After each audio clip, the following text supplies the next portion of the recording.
On a strange planet with two other astronauts, but we'd found unusual things. A dog stood completely still, like a frozen statue. Two suns hung in the sky. We were stunned, and in the distance a figure appeared. I ran over to greet him, but he didn't move at all. No matter how I waved, there was no reaction, like a stone. But when I patted his shoulder, his whole body stiffly fell backward, making a cold sound that made my scalp tingle. Then, suddenly, music came to my ears, like a live band playing.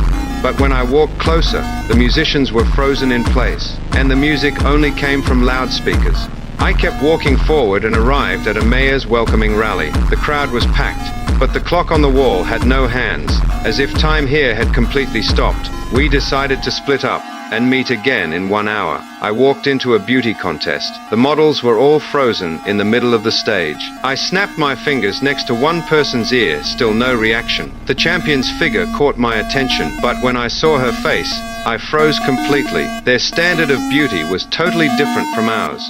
Crowds of people surrounded me, yet no one spoke. The dead silence pressed against my chest. I quickened my steps to leave, then suddenly heard someone behind me slowly turn their head, showing a strange smile. 1 hour later, we met again. Ahead was a luxurious villa. An old man sat outside reading a newspaper. He lifted his head and spoke.